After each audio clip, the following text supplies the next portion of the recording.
It is important to also recognize the attacks by Hamas did not happen in a vacuum.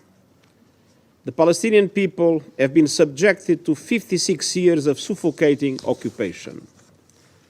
They have seen their land steadily devoured by settlements and plagued by violence, their economy stifled, their people displaced, and their homes demolished. Their hopes for a political solution to their plight have been vanishing.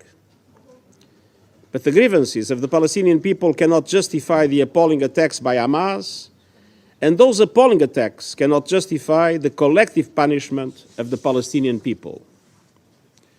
Excellencies, even war has rules. We must demand that all parties uphold and respect their obligations under international humanitarian law, take constant care in the conduct of military operations to spare civilians, and respect and protect hospitals, and respect the inviolability of UN facilities, which today are sheltering more than 600,000 Palestinians. The relentless bombardment of Gaza by Israeli forces, the level of civilian casualties, and the wholesale destruction of neighborhoods continue to mount and are deeply alarming. I mourn and honor dozens of UN colleagues working for UNRWA. Sadly, at least 35 and counting, killed in the bombardment of Gaza over the last 2 weeks.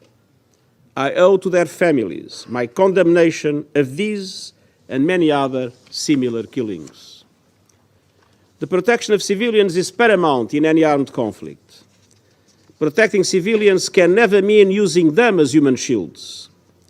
Protecting civilians does not mean ordering more than 1 million people to evacuate to the south, where there is no shelter, no food, no water, no medicine, and no fuel, and then continuing to bomb the south itself.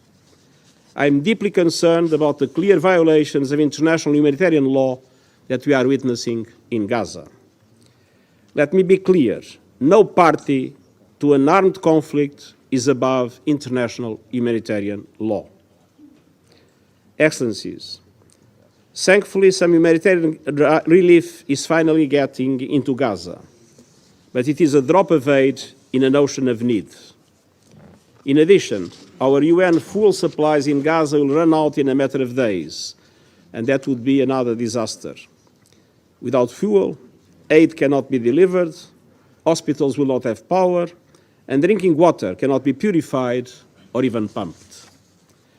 The people of Gaza need continuous aid delivery at a level that corresponds to the enormous needs, and that aid must be delivered without restrictions.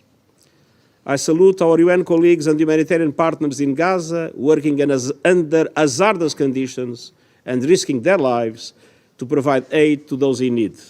They are an inspiration. To ease epic suffering, make the delivery of aid easier and safer, and facilitate the release of hostages, I reiterate my appeal for an immediate humanitarian ceasefire.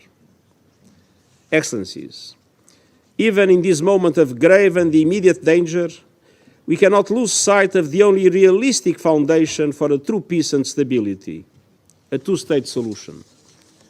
Israelis must see their legitimate needs for security materialized, and Palestinians must see their legitimate aspirations for an independent state realized in line with the United Nations resolution, international laws, and previous agreements.